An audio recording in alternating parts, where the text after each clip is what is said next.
In the age of collapsing empires and synthetic gods, one human cadet faced a trial not of war or power, but of an empathy. Where others saw a beast to conquer, he saw a mind waiting to be heard. What followed reshaped the Academy, and perhaps the galaxy itself. The Galactic Academy's lecture dome shimmered with translucent light as hundreds of students gathered in quiet anticipation. Suspended above them, the domed ceiling displayed a holographic projection of planet Velcara 9, an ominous, swirling jungle world nestled in the fringes of the toll car system. The projections flickered through images of dense red forests, broken mountain ranges, and a beast so large and menacing that many students visibly recoiled. The creature was quadrupedal, armored with obsidian-like scales, and had 6 glowing red eyes arranged in 2 rows across its angular face. Its tail alone looked capable of smashing through starship halls. The beast let out a deafening roar in the projection, and the hall momentarily filled with a low of unease. Hovering toward the center of the room, the towering alien Professor Gorthok extended his clawed fingers to silence the murmurs. His 4 tusks gleamed with polished steel implants, and his robes bore the insignia of the Citadel's Department of Intergalactic Behavioral Sciences. When he spoke, his voice sounded like compressed thunder, slow and deliberate, designed to command attention. This, he said, gesturing toward the massive creature displayed above, is the Thalzir. The name alone sent a ripple of recognition through the room. Every sentient species in the Citadel had heard tales of the Thalzir, how it had survived extermination attempts by advanced military drones, how it had crushed research mechs like tin boxes, and how it had, allegedly, consumed radioactive ore for amusement. The Thalzir was not a creature of study.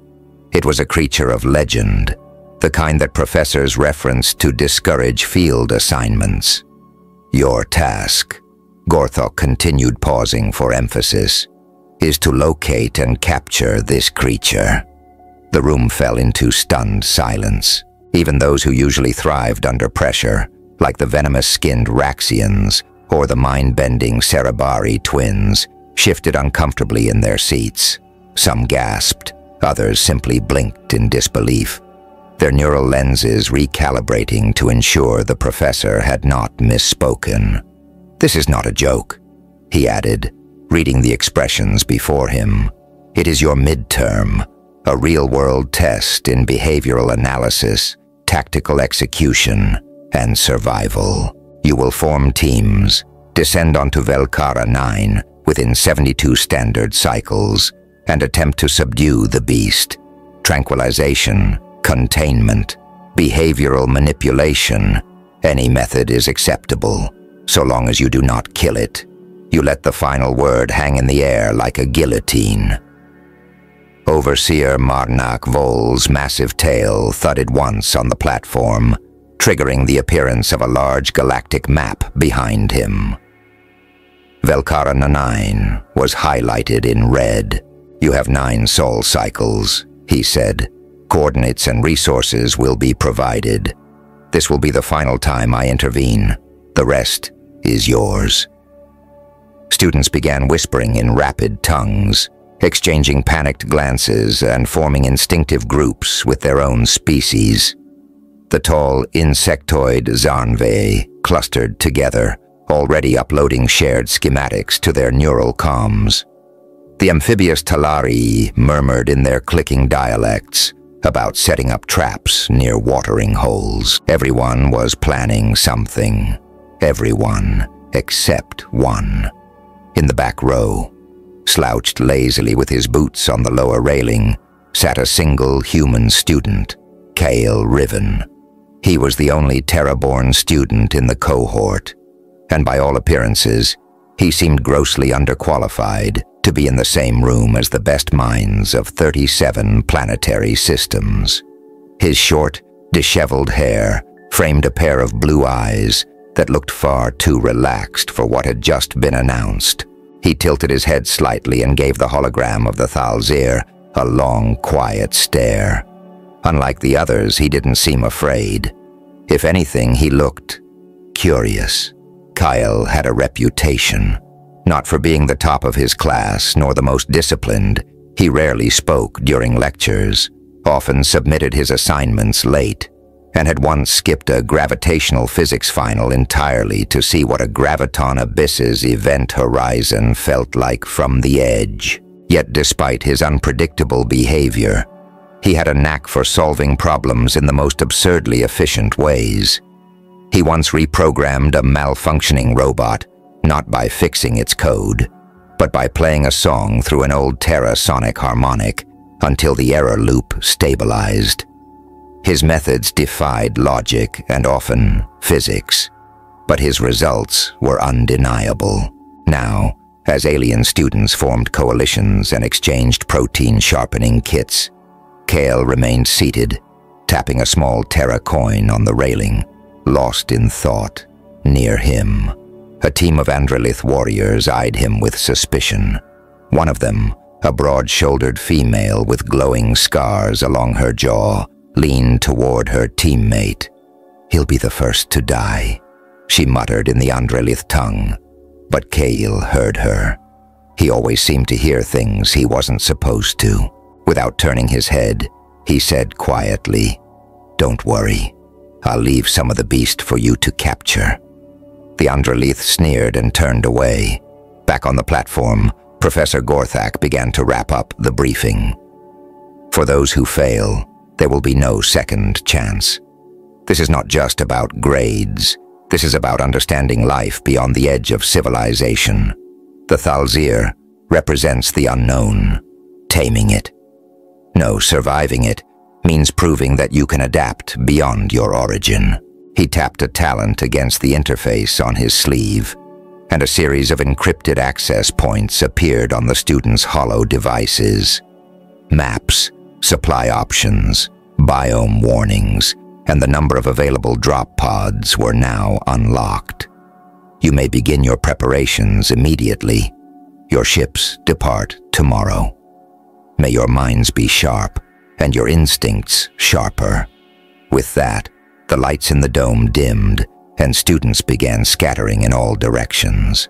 Some toward the labs, others toward weaponry, others still toward the Citadel's underground simulator for emergency drills. Panic had set in. Plans were being written, recalculated, and revised in real time. And still, Kyle didn't move. He stayed in his seat long after most had left, gazing thoughtfully at the fading image of the Thalzir's scarred face. His fingers stopped tapping the coin. He leaned forward, elbows resting on his knees, and whispered something almost too quiet to hear. "You look like you just need someone to talk to." Then he stood, stretched his arms, and walked toward the hangar bay. No teammates, no strategy, no armor, just a backpack and a quiet smile. The jungle air on Velkara 9 pulsed with unnatural humidity, thick and almost metallic in taste. The moment the students stepped out of their drop pods, they were hit with a suffocating wave of heat and the deep, guttural sounds of unseen creatures echoing through the blood-colored foliage. Vines, the width of starship cables, dangled like serpents from black-barked trees, and bioluminescent insects flitted through the air, painting the shadows with shifting streaks of green and blue. Each breath felt like inhaling through wet cloth. Even seasoned warrior species found it difficult to maintain clarity in this place. The planet was alive, not just biologically, but willfully. It watched. The Raxian team moved first, clad in chitin armor, designed to mimic the ambient flora. 6 warriors navigated through the underbrush with synchronized movements and chemical signals. Their leader, Commander Draven, had experience in 10 hostile biomes and once tracked a sentient hurricane, across 3 moons. He crouched beside a set of footprints, massive clawed impressions that steamed faintly, even as the mud hissed around them. "She passed through here," he growled in his native tongue, signaling his second. "She's hunting." They moved with urgency, laying ionic tripwires and deploying scent-disrupting mist. But within the hour, their trap was obliterated. One of the younger Raxians, bold enough to step forward and examine the wreckage, vanished in an instant. No scream, no warning, just silence, and a smear of acidic black blood sizzling on the leaves. Commander Dreven called for immediate withdrawal. In another sector, the Talari constructed an elaborate containment dome, using anti-grav panels and folding mesh tech. Their approach was precision-based. They didn't want to fight the beast. They wanted to trick her into stepping into a perfectly measured snare. Every angle was calculated, every perimeter secured. Their leader, Scholar Lissari, adjusted her ocular implants and double-checked the data streams. "She'll approach the watering basin at dusk," she told her team. "That's when we'll seal the dome. She'll have no choice." But dusk came and went, and the Thalzir never appeared. Instead, a rumble beneath the soil shook the entire basin. Moments later, 2 Talari engineers were dragged underground by tendrils of terra twisted with exposed muscle. When Scholar Lysari tried to deploy a beacon for emergency evacuation, her arm was severed by a flying chunk of bone. A warning from the forest itself. They abandoned the dome and limped back to the extraction pod, wounded and shaken. Farther to the east, a team of Cerberi twins attempted to subdue the beast through psychic manipulation.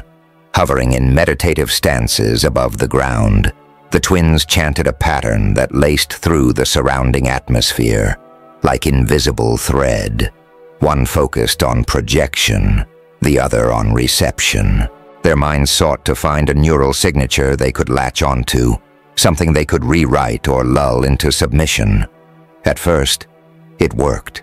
A presence answered them, deep, ancient, burning with a wrath that had never known words. But then the presence pushed back. One of the twins convulsed, her body jerking violently as blood streamed from her ears. Her sibling tried to sever the link, but it was too late. The connection had turned into a current, and the Thalzir had flooded their minds with rage, hunger, and memories not meant for organic minds. The survivors found the twins hours later, still breathing but hollow-eyed and catatonic, whispering things no translator could decode. The failures piled up like scorched leaves. Reports flooded the orbiting command ship. Systems corrupted, squads missing, neural fractures, environmental anomalies. Some students never even made it out of their landing zones. Ambushed, not by the beast herself, but by the planet's sentient ecosystem. Velkara 9 was not passive. It actively resisted foreign presence. It was no longer a test. It was a purge. Overseer Marnak Vol watched from orbit with a grim, unreadable expression. He had not expected success. He had expected struggle. But this level of failure disturbed even him. He saw strength falter, brilliance burn out, strategy disintegrate into primal fear. What disturbed him more was the absence of any update from the human. Not a single ping, no signal, no emergency alert, not even a life sign. Kale's descent orb had landed in the southern quadrant, an area marked untrackable due to magnetic instability and terrain interference. Vol had considered recalling the class, but part of him was curious. The human was reckless, unpredictable, and oddly intuitive. Back on the surface, rumors spread like wildfire among the surviving students. Some claimed the Thalzir could cloak herself in mist, others that she could split into multiple forms. There were whispers that she had learned to mimic their voices, luring them into ambushes. Every failed attempt twisted the image of the beast into something more myth than animal. Morale fractured. Students began turning on each other, accusing rival teams of sabotage, of withholding information, of cowardice. The forest fed on their fear. And through all of this, Kael remained unseen. A few students speculated he was already dead, crushed in the first few minutes, too arrogant to wear armor or bring weapons. Others believed he had fled, abandoning the test entirely to hide in the descent orb and wait it out. A few entertained the absurd notion that he was watching from the trees, quietly observing, waiting for the right moment. But no one could deny the quiet tension that settled over the camp whenever his name came up.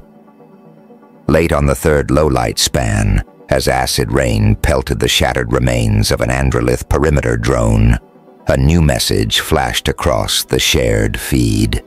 One of the Raxians, while retreating from a failed pincer attack, had picked up something strange on his optical recorder. A figure moving through the jungle, unharmed. The footage was grainy, distorted by static and motion blur, but the shape was unmistakable. A man, human-sized, walking calmly through a path where even armored beasts refused to tread. The figure paused at one point, turned toward the drone, and raised his hand in a lazy wave before disappearing into the underbrush. There was no timestamp, no audio, just those few seconds of impossible calm in the middle of chaos. The professor viewed the footage 3 times, then shut the screen off. Something was happening on Velkara 9 that no protocol had prepared for. The beast was still at large, the students were breaking down, and the human, if he was still alive, was no longer just another student in the class. He had become the variable, and the jungle, for all its menace, had not swallowed him. Not yet. Kael crouched beneath the dense tangle of crimson-leafed vines, his breath slow and even as he studied the footprint pressed into the soft, moss-coated terra ahead of him. The Vornax trail was unmistakable, deep, wide, and steaming faintly from the heat that radiated from her body. But he didn't approach. He had been tracking her movements for nearly a full cycle without once trying to close the distance. He had no tranquilizers, no snares, no armor. The only things he carried were a canteen, a compact, Terra-made sonic harmonic, a scanning pen, and a packet of mineral-rich stones he'd bartered for with a Sarabari botanist back at the academy. The forest around him hummed with an intelligence that was difficult to name. Trees seemed to shift their weight when he passed, as if bending slightly to watch. The ground pulsed softly in places, responding to each step with a faint tremor. Not enough to throw him off balance, but enough to remind him that he was a visitor here, uninvited, unknown. And yet for some reason, the jungle hadn't attacked him. Not once.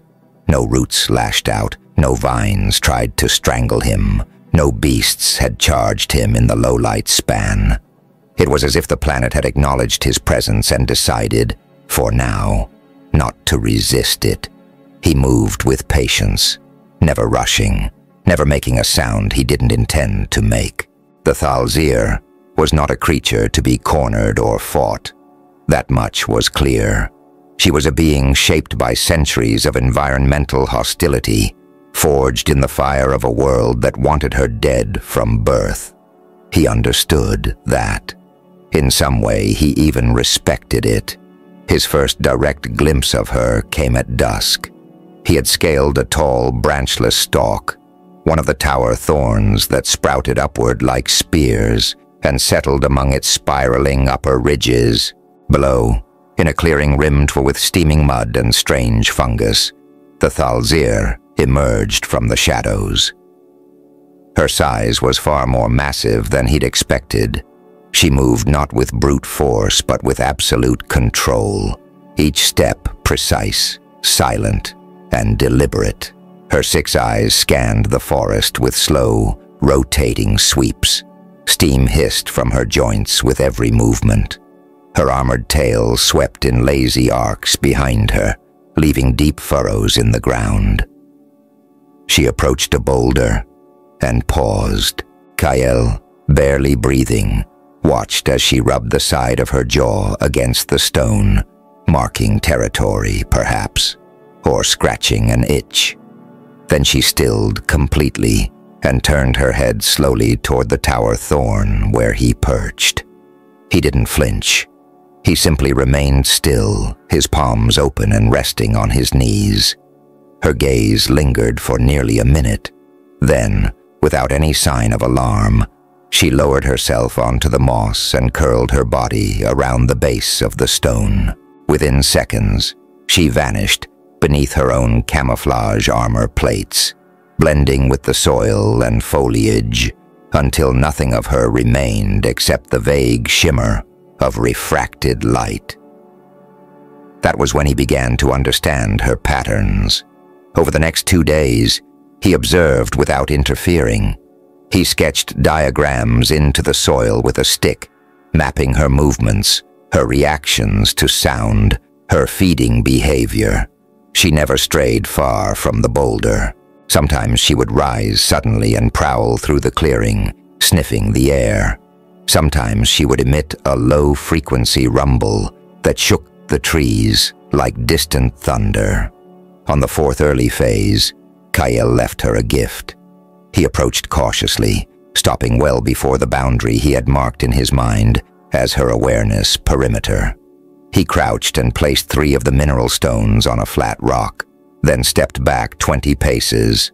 No words, no dramatic gestures, just a gesture, simple, clear, and without threat.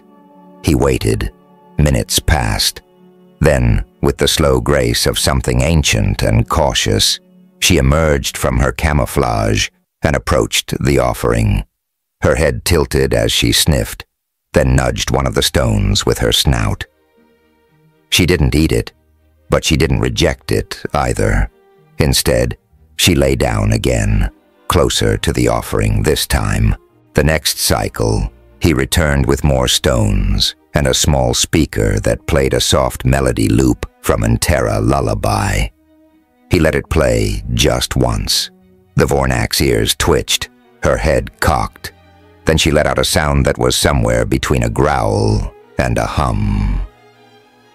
That low-light span, Kale slept in the clearing. He didn't try to get near her. He simply lay beneath a nano-insula wrap near the mossy ground. His body relaxed, his breathing steady, and she watched him. At some point during the low-light span, she circled him. He saw her prints in the soil the next early phase, but she had not touched him, not a scratch. The trust grew gradually. By the 6th cycle, he no longer needed to keep the full distance. He entered the clearing without her growling. He knelt near her and slowly extended a hand, not to touch, but to let her smell him. She did. Her hot breath rushed over his fingers. Her eyes, all 6 of them, locked on his face. He didn't blink. He just whispered a quiet, "Hello." Not expecting her to understand, but feeling it needed to be said. Then came the moment that shifted everything. She moved toward him, not aggressively but with slow curiosity, and nudged her armored snout against his shoulder. He didn't recoil. He exhaled softly and reached up to rest his palm against her head. Her scales were rough, hot to the touch, but not sharp. He let his hands stay there until she moved away. From that moment, she allowed him to walk beside her. Not every step, not every hour. Sometimes she would vanish into the forest for hours, hunting or exploring. But she always returned, and each time she did, She allowed him to approach a little closer, stay a little longer. Kael spoke to her in the quiet, telling her things no one else on the planet would have understood. He told her about Terra, about blue skies and dogs and campfires. He told her about walking alone through the ruins of a city once abandoned after a reactor spill, where even plants grew sideways from the heat. He told her about silence, about the way people pretended they weren't afraid of things. He didn't expect the Thalzir to understand his words, but somehow she understood his presence, and that for him was enough. He didn't name her. She was not a pet or a prize. She was what she had always been, herself. But when she came to rest beside him one evening, her tail curling gently near his feet and her eyes closing slowly, he felt something ancient pass between them. Not ownership, not even trust. Something deeper, recognition. On the 7th cycle, he stood beside her as the sun dipped low over the tree line and said, "Let's go." She rose. No resistance, no hesitation. She followed.